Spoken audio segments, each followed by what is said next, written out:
નમસ્કાર મિત્રો, સર્વેને મારા જય શ્રી કૃષ્ણ. મિત્રો, આજે ચોથનો પવિત્ર દિવસ છે અને આપણે બધા જ જાણીએ છીએ કે ચોથનો દિવસ ગણપતિ બાપાને સમર્પિત છે. તો આવો આજના આ પવિત્ર દિવસે સાંભળીએ ગણપતિ દાદાના 108 નામ. ઓમ ગજાનનાય નમઃ, ઓમ ગણાધ્યક્ષાય નમઃ, ઓમ વિઘ્નરાજાય નમઃ, ઓમ વિનાયકાય નમઃ, ઓમ દ્વવૈમાતુરાય નમઃ, ઓમ દ્વવિમુખાય નમઃ, ઓમ પ્રમુખાય નમઃ, ઓમ સુમુખાય નમઃ, ઓમ કૃતિને નમઃ, ઓમ સુપ્રદીપાય નમઃ, ઓમ સુખનિધયે નમઃ, ઓમ સુરાધ્યક્ષાય નમઃ, ઓમ સુરારિંધનાય નમઃ, ઓમ મહાગણપતયે નમઃ, ઓમ માન્યાય નમઃ, ઓમ મહાકાલાય નમઃ, ઓમ મહાબલાય નમઃ, ઓમ હેરંબાય નમઃ, ઓમ લંબજઠરાય નમઃ, ઓમ હ્રસ્વગ્રીવાય નમઃ,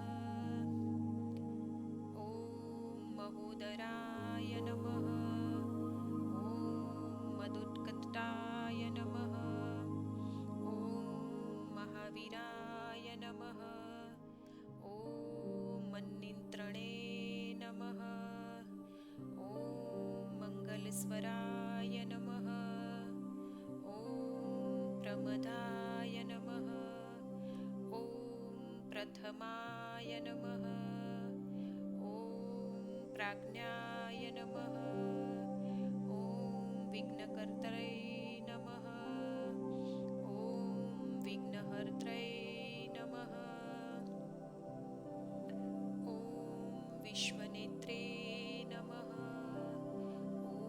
ઓમ વિરાટપતયે નમઃ, ઓમ શ્રીપતયે નમઃ, ઓમ વાક્પતયે નમઃ, ઓમ શૃંગારિણે નમઃ, ઓમ અશ્રિતવત્સલાય નમઃ, ઓમ શિવપ્રિયાય નમઃ, ઓમ શીઘ્રકારિણે નમઃ, ઓમ શાશ્વતાય નમઃ, ઓમ બલ નમઃ, ઓમ બલોત્તિતાય નમઃ, ઓમ ભવાત્મજાય નમઃ, ઓમ પુરાણપુરુષાય નમઃ, ઓમ પુષ્ણે નમઃ, ઓમ પુષ્કરોત્ક્ષિપ્તવારિણે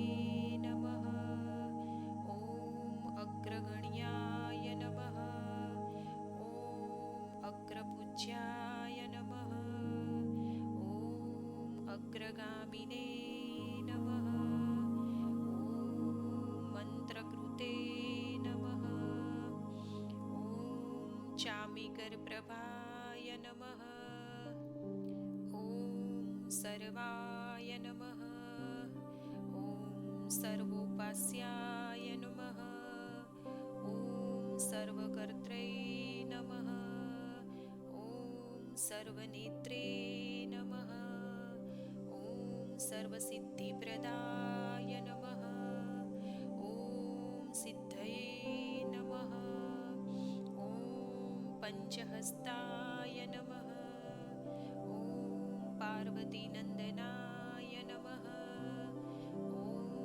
પ્રભવે નમઃ, ઓમ કુમારગુરુવે નમઃ, ઓમ અક્ષોભ્યાય નમઃ, ઓમ કુંજરાસુરભંજનાય નમઃ, ઓમ પ્રમોદાય નમઃ, ઓમ મોદકપ્રિયાય नमः। ॐ कान्तिमते नमः। ॐ धृतिमते नमः। ॐ कामिने नमः। ॐ कपित्थपन्सप्रियाय नमः। ॐ ब्रह्मचारिणे नमः। ॐ ब्रह्मरूपिणे नमः। ॐ ब्रह्मविद्यादिदानभुवे नमः। ॐ जिष्णवे नमः। ॐ विष्णुप्रियाय नमः। ॐ भक्तजीविताय नमः। ॐ चित्मन्मदाय नमः। ॐ ऐश्वर्यकारणाय नमः। ॐ ज्यायसे नमः। ॐ यक्षकिन्नेरसेविताय नमः। ॐ गङ्गासुताय नमः। ॐ गणाधीशाय नमः। ॐ गम्भीरनिनदाय नमः। ॐ वटवे नमः। ॐ अभीष्टवरदाय नमः। ॐ ज्योतिषे नमः। ॐ भक्तनिधये नमः। ॐ भावगम्याय नमः। ॐ मङ्गलप्रदाय नमः। ॐ अव्यक्ताय नमः। ॐ अपाकृतपराक्रमाय नमः। ॐ सत्यधर्मिणे नमः। ॐ सखये नमः। ॐ सरसाम्बुनिधये नमः। ॐ महेशाय नमः। ॐ दिव्याङ्गाय नमः। ॐ मणिकिङ्किणीमेखलाय नमः। ॐ समस्तदेवतामूर्तये नमः। ॐ सहिष्णवे नमः। ॐ सततोत्थिताय नमः। ॐ विधातकारिणे नमः। ॐ विश्वदर्शे नमः। ॐ विश्वरक्षाकृते नमः। ॐ कल्याणगुरुवे नमः। ॐ उन्मत्तवेषाय नमः। ॐ अपराजिते नमः। ॐ समस्तजगदाधाराय नमः। ॐ सर्वैश्वर्यप्रदाय नमः। ॐ आक्रान्तचित्चित्प्रभवे नमः। ॐ श्रीविघ्नेश्वराय नमः।